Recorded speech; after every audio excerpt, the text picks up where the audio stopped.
Serikali yenu ya awamu ya 6 pamoja na ile ya kule Zanzibar, zote mbili zinayo dhamira ya dhati kabisa ya kuwawezesha Watanzania kupata haki zenu za msingi, lakini kubwa zaidi ni kujua sheria ili muweze kujisimamia popote mlipo panapotokea matukio yanayovunja haki na yale ambayo tunaona maeneo kadhaa Watanzania wakipata athari.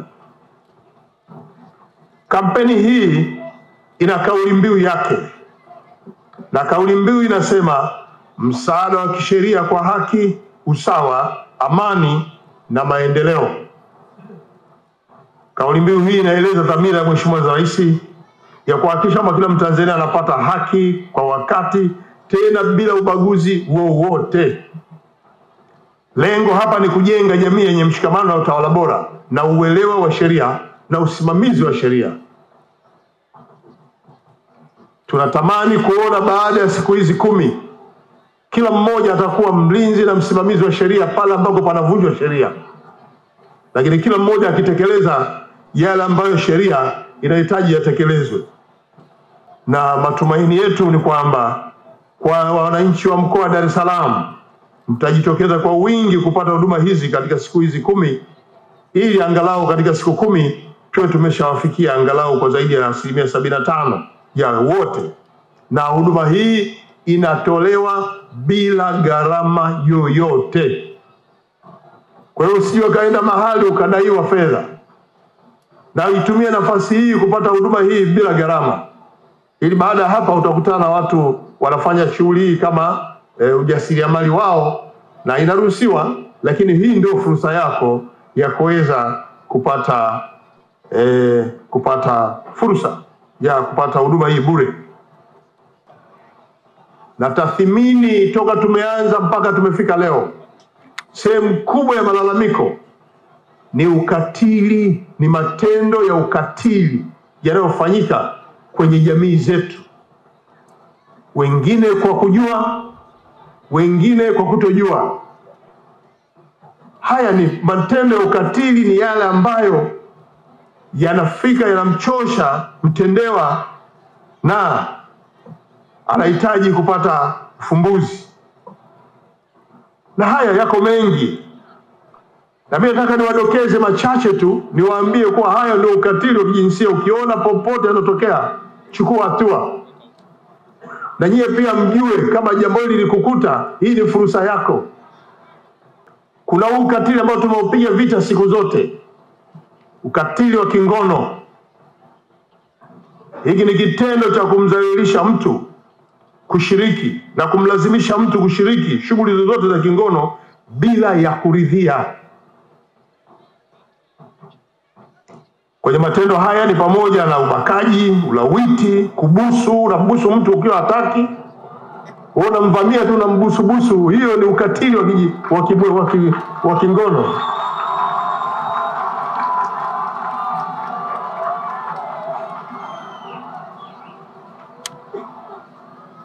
Wanawake wanapata tatizo kubwa sana la kushikwa mwili bila ridhaa yake.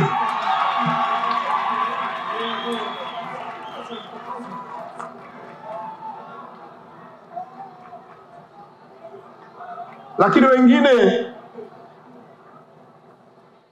najua wanaume mnapenda, lakini huwezi kulazimisha. Unatongoza mtu hataki, unatongoza tu, anakuambia sitaki, unamfuata. Huo ni ukatili wa kingono, na una sheria inakulinda. Tukisimamia sheria hii, kila mmoja atafanya shughuli yake bila kulazimishwa kwa ukatili wa aina hiyo.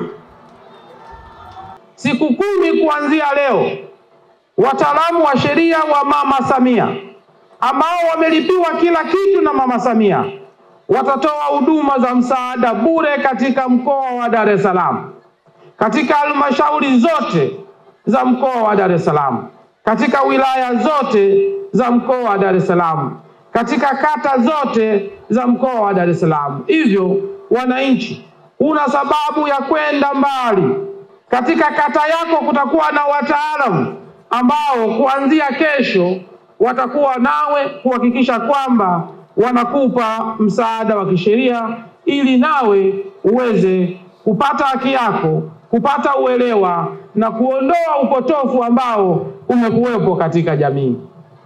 Mheshimiwa mgeni rasmi, kuna jambo moja ambalo wizara nalo tumejipanga kutoa elimu.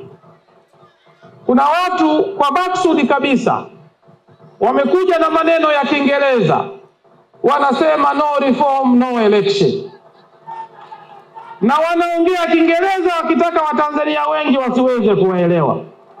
Wataalamu hao wa sheria wamejipanga kuwaelezea Watanzania, kuwaelezea wananchi, kuwaelezea wana Dar es Salaam mabadiliko 15 katika sheria za uchaguzi ambayo yamefanyika Februari 2024 kupitia sheria 2: sheria ya uchaguzi wa rais, wa bunge na madiwani, sheria namba 1 ya mwaka 2024, na sheria ya tume huru ya uchaguzi, sheria namba 2 ya mwaka 2024. Wataalamu hawa watawapa elimu hiyo wananchi. Niwaombe wananchi, nendeni kwenye mabanda hayo, watawaeleza mabadiliko 15 ambayo yaliombwa na wenzetu wa upinzani kupitia 4R na serikali ya awamu ya 6, serikali ya Chama cha Mapinduzi, serikali ya Daktari Samia Suluhu Hassan na bunge la Jamhuri ya Muungano wa Tanzania wamefanya mabadiliko hayo, na sasa tuko tayari kwenda kwenye uchaguzi mkuu wa Oktoba 2025 kwa kuheshimu katiba ya Jamhuri ya Muungano wa Tanzania na sheria zetu, kuwapatia Watanzania uongozi wanaostahili.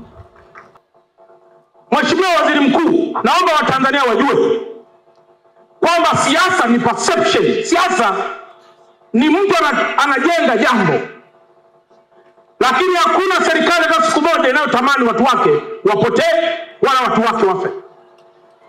Hapa Mbagala hapa mwaka jana, baba mmoja amemchukua mtu aliyekuwa anaishi naye kama mchumba wake, ameondoka naye, amekwenda aliko kwenda, amemchinja, amemcharanga vipande zaidi ya 50, kichwa amekwenda kutupa Bahari Beach, miguu mikono amekwenda kutupa Tegeta.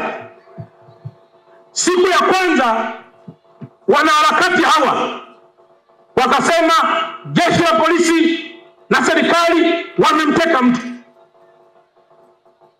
lakini kuja kufuatilia ni mtu aliyechinjwa kwa wivu wa kimapenzi. Jeshi la polisi likibaini jambo hili limetokea kwa sababu ya jambo hili, haimaanishi kwamba na jambo jingine lililotokea libainishwe muda huo huo. Huko kutakuwa ni kutisha serikali. Mheshimiwa Waziri Mkuu, nimeona niaseme haya kwamba hii tabia inayoibuka, wengine nimewasikia wanasema tusiite Tanzania kisiwa cha amani. Tanzania unaweza kuilinganisha na Kongo. Tanzania leo unaweza kuilinganisha na mahali pengine wanapopigana. Watu tumekaa hapa kwa amani na kwa upendo. Zawadi hii kila mmoja ishikilie. Lakini pia imetokea viongozi wa dini hapa kwa Dar es Salaam wanamuunga mkono sana Mheshimiwa Rais wa Jamhuri ya Muungano wa Tanzania. Na mimi mkuu wa mkoa wananishauri vizuri sana. Na siamini mtu aliyelaanika anaweza kutumwa na Mungu kuja kulilaani taifa la Tanzania. Ili kuwa mwanafamilia bora wa Global TV, usisahau kusubscribe, like, kushare na kucomment. Baada ya kusubscribe, bonyeza alama ya kengele ili kupata taarifa kwa kila video inayopanda Global TV Online.